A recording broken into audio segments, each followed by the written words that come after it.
Hey, how's it going, everyone? My name is Tombo, and welcome to the Post Race Inspection Podcast. This is kind of a pilot episode, that's why it's episode 0. Because I'm not really sure what I'm gonna do with this channel, what I'm gonna do with this podcast. Kind of just wanted to rant today, because not much compels me to rant unless it really bothers me. And the current state of NASCAR, it's definitely a brain teaser for me. Um, but before we get into that, I just wanted to say thank you guys for watching the inaugural episode. I hope to see you guys. I hope to see you guys stick around and wait for more. And before we get into the current state of NASCAR, I just wanted to divulge a little bit about myself, my fandom, and kind of give you guys a picture of what kind of a fan I am and where my fandom began. So, one of my earliest memories is going to the 2006, I think it's the Golden Corral 500 at Atlanta. Um, we got there on Sunday, and I was happy as I could be, for a little 5-year-old whose birthday present was to go to the race, go to his first race, and then it rained out uh, right before they started. And then they ended up having it on Monday. We still ended up going, and Casey Kane ended up winning that race. One of my earliest memories. And I, my family, I'm actually a first generation NASCAR fan, I guess you can say, because my mom and my dad were not fans of NASCAR before I was. I got them into NASCAR, because I guess before I can even remember these memories, my mom and my dad would be doing like chores or just trying to keep me busy. They'd pop me in front of the TV, and I already had an interest in Hot Wheels and cars and stuff like that. So they would put on Speed TV, and I would sit there and watch the NASCAR races and everything that was on Speed TV that had to do with NASCAR, basically. So from there, I was a super fan, um, up through the early 2010s. I would, bring diecast to to school as like a show and tell, or just to even play with and during downtime periods. I was a not a total loser, but I was a pretty big loser.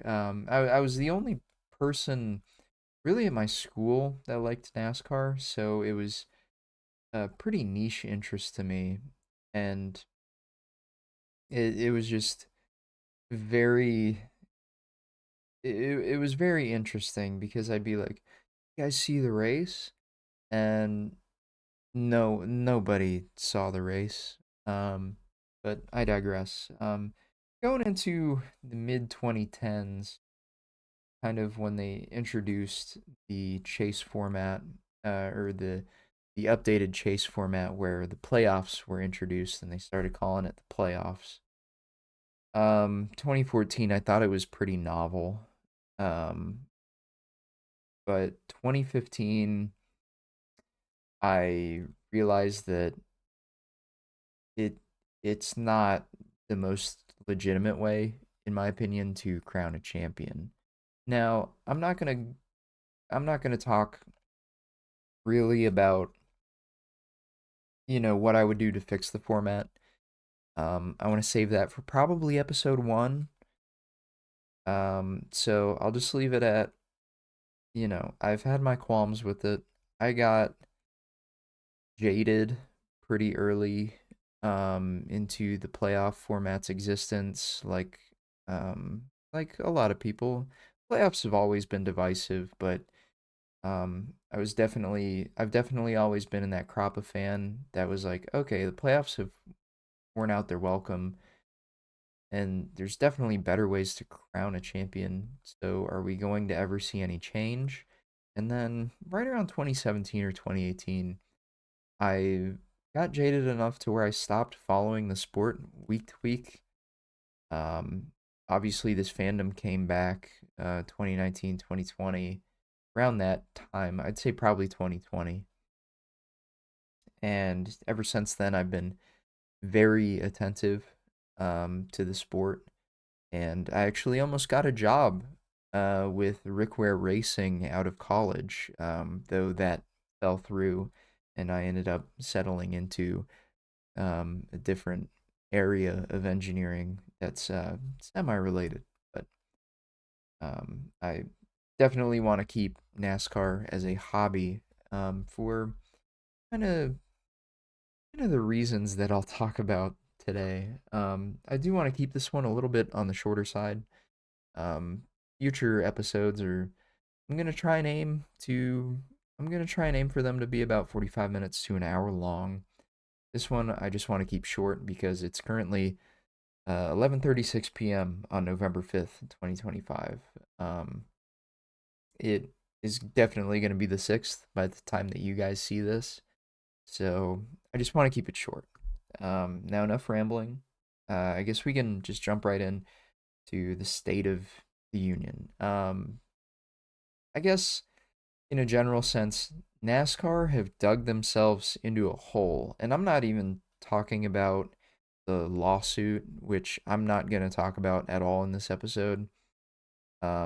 Just competition wise, from a competition standpoint, NASCAR is in they're in a pickle. They're between a rock and a hard place. As I was saying with the format and all that, it's they have they have been chasing these game 7 moments. These game 7 moments. It's what they want to, hook in that casual fan base that they've been chasing for the better part of 20 or 25 years at this point.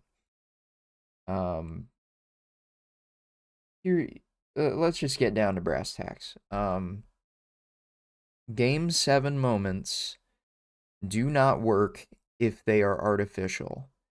And that's what I feel that this format is. It creates nothing but artificial game 7 moments.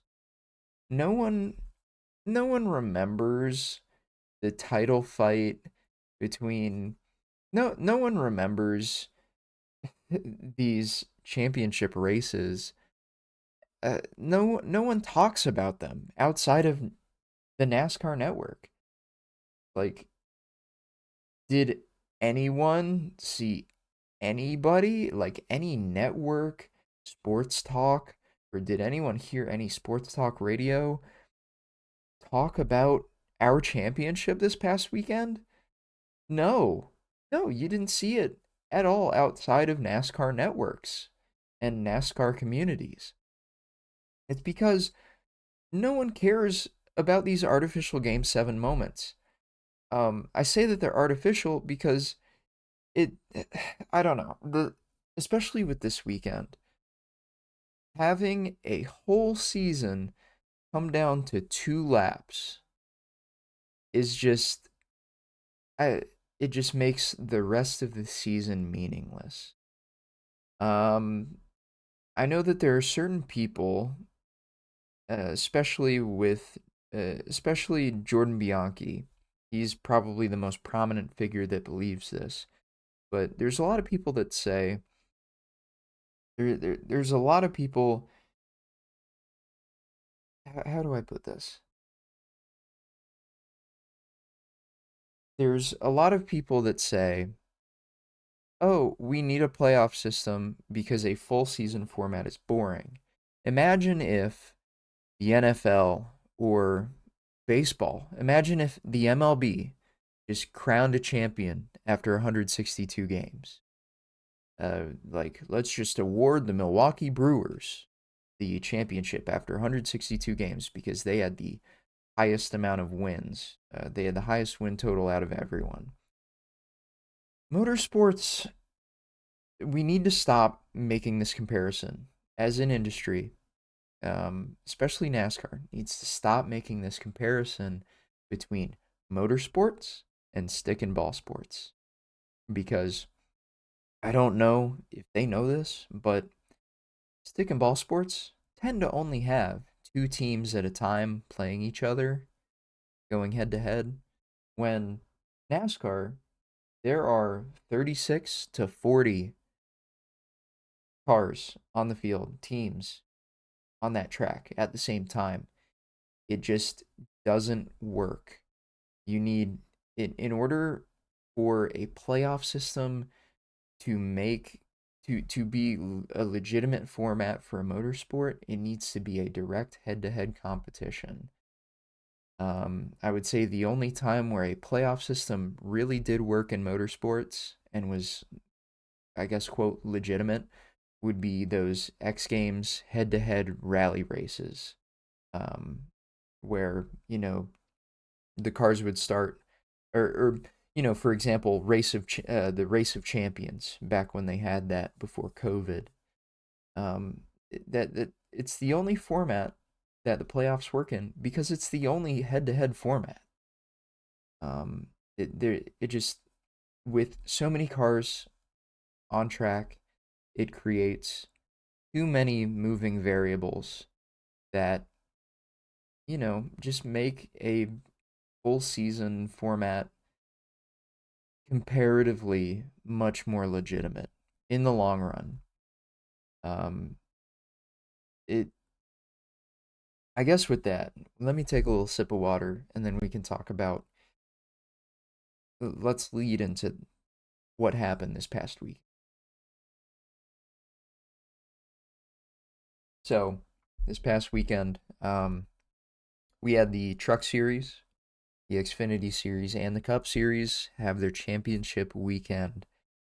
So, let's briefly talk about what happened in the Truck Series, the Xfinity Series. So, we almost, in as a weekend, we almost had a complete disaster of a weekend. I would say two of the three races were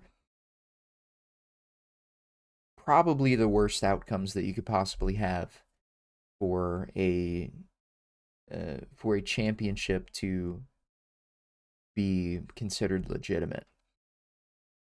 Um, so Friday night, Corey Heim, out of the 24 races that were ran up to that point before Phoenix, Corey Heim had won 11 or 12 of them. I can't remember off the top of my head. And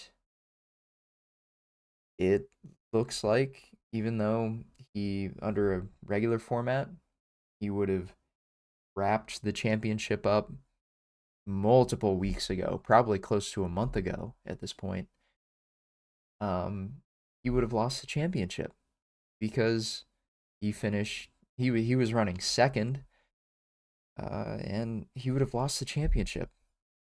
After all that, we were extremely lucky to be blessed with a really late race caution, and Corey Heim just took his nuts out on the field, with no other proper way to say it. He just let him hang and went friggin' 8 wide into turn one on the final restart. That's balls right there. And I'm very glad that he won his championship, because if it had just finished under green and we added that to what happened Saturday and Sunday, oh my goodness. The NASCAR headquarters would have been burned down, I think. um, Now going into Saturday, unfortunately, Connor Zilisch was not as lucky. He had to settle for third place behind Jesse Love and Eric Almirola.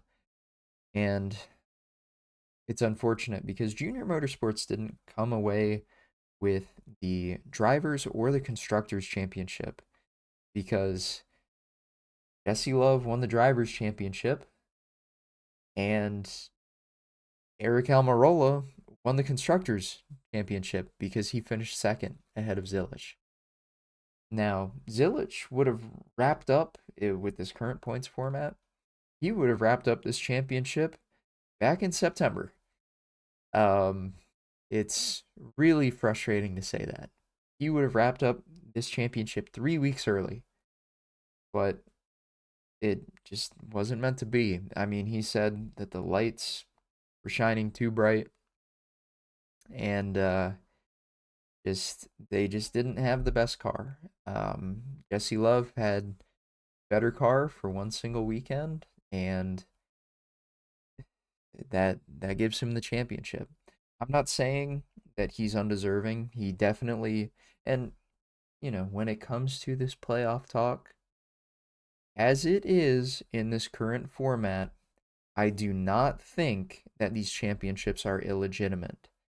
Um, I think that everyone is playing by the same rules, and as long as they didn't cheat to win the championship, their championship victory is legitimate.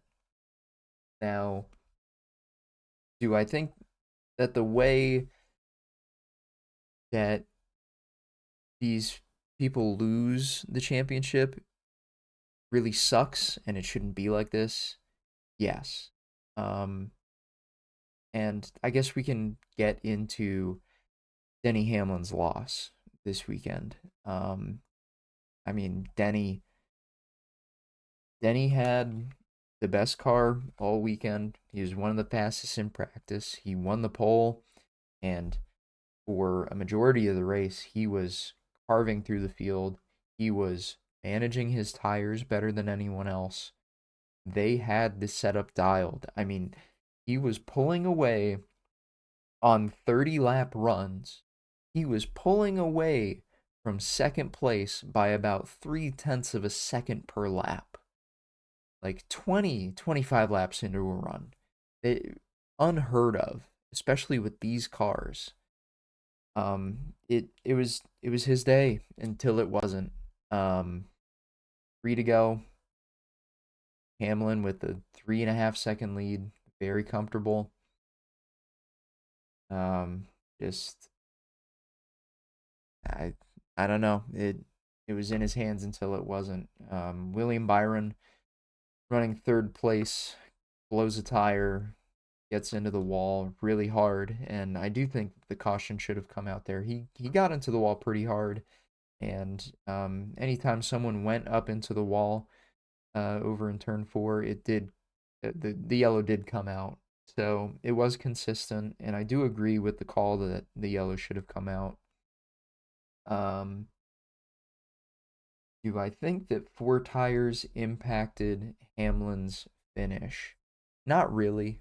Do I think that he would have had a slightly better shot um, at defending Larson if he had only taken two tires or even stayed out and kept the lead? Yeah, I think so. I think he wins the championship if he stays out or takes two tires. But Hamlin, he had the fastest car on four tires, on fresh tires. Everyone else in front of him was on at least one pair of old tires. And just they're going in to turn one on the final restart with two to go. He gets almost right up beside Larson, but Logano impedes his path forward. He kind of has to get off the throttle near the exit of turn two. Larson rockets around the outside and just runs away with it. It was honestly pretty crushing to watch. Um, it was pretty crushing to watch live. I was basically as soon as Larson made that move, I was already in disbelief that the yellow came out. I was expecting it, but I just didn't believe that. I just couldn't believe that it actually was real. Um, it was just shocking to say the least. Um, I mean, at that point, we just can't really do anything but watch, and that was really Same thing for Hamlin. He couldn't really do anything but watch his really closest shot so far at winning a championship just slip away. So, uh, reading my notes here. Like I said earlier, I don't want to take away Larson's championship. Congratulations to him. He earned it. Under a full season format, he would have been the champion. So he outright won this championship. This is one of the most, if you were to call any of the playoff championships illegitimate, this is probably the most legitimate playoff win by the, you know, as you read the tea leaves. Um, let me get a little sip of water here. So, um, I guess a good way to put it is on behalf of probably the vast majority of the NASCAR fan base. I know there's a lot of vitriol going around on both sides, in the Larson and Hamlin camps, but I would say that most people are happy for Larson for winning it. Um, they aren't mad at him. They aren't mad at Larson for how he won the championship.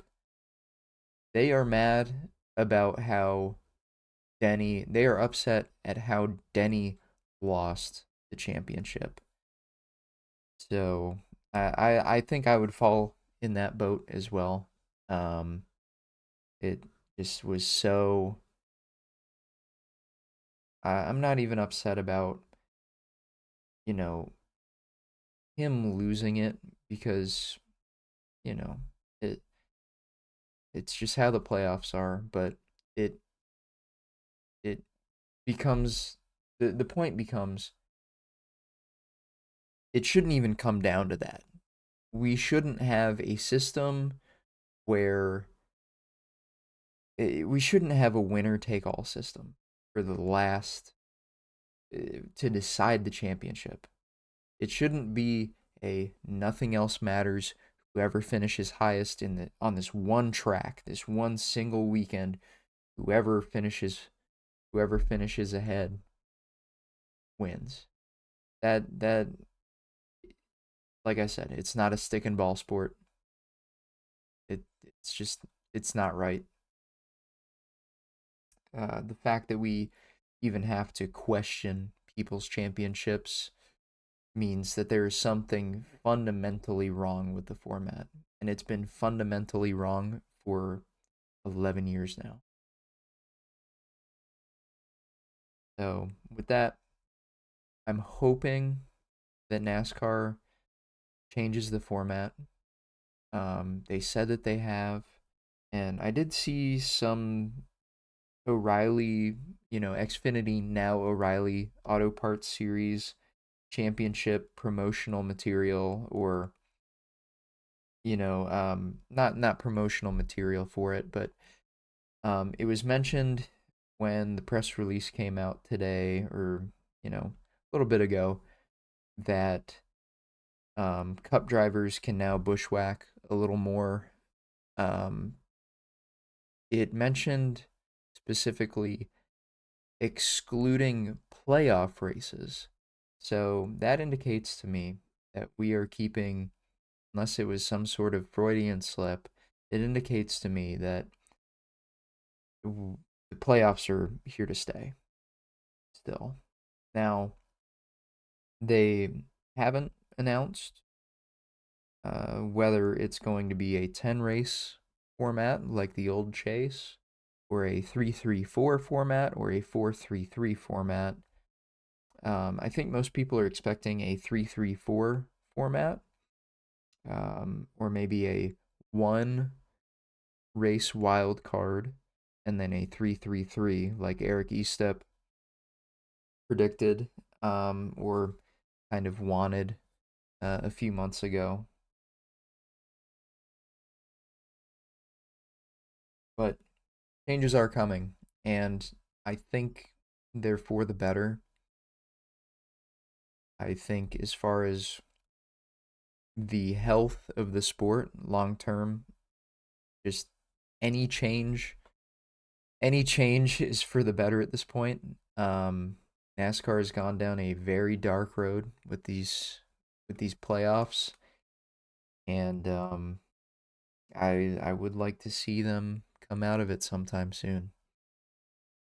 So with that, I guess thanks for listening. If you made it this far, I know it's probably boring just listening to one guy go on and rant about this past weekend and how everything, every decision has led up to it. Um, I I really do hope that things get better, and I hope that next time I speak to you guys, it'll be about something a little more fun. I think the next episode, for episode one, if I end up making another, I think we're going to talk about my, probably just weekly news, news that happened between now and whenever I release the next episode, um, as well as talk about what my dream format would be and then what I think a realistic dream format would be. So, with that, thanks for listening once again. Really appreciate you guys taking the time out of your weeks to listen to me. Hope to see you guys soon. Thanks. Have a good one.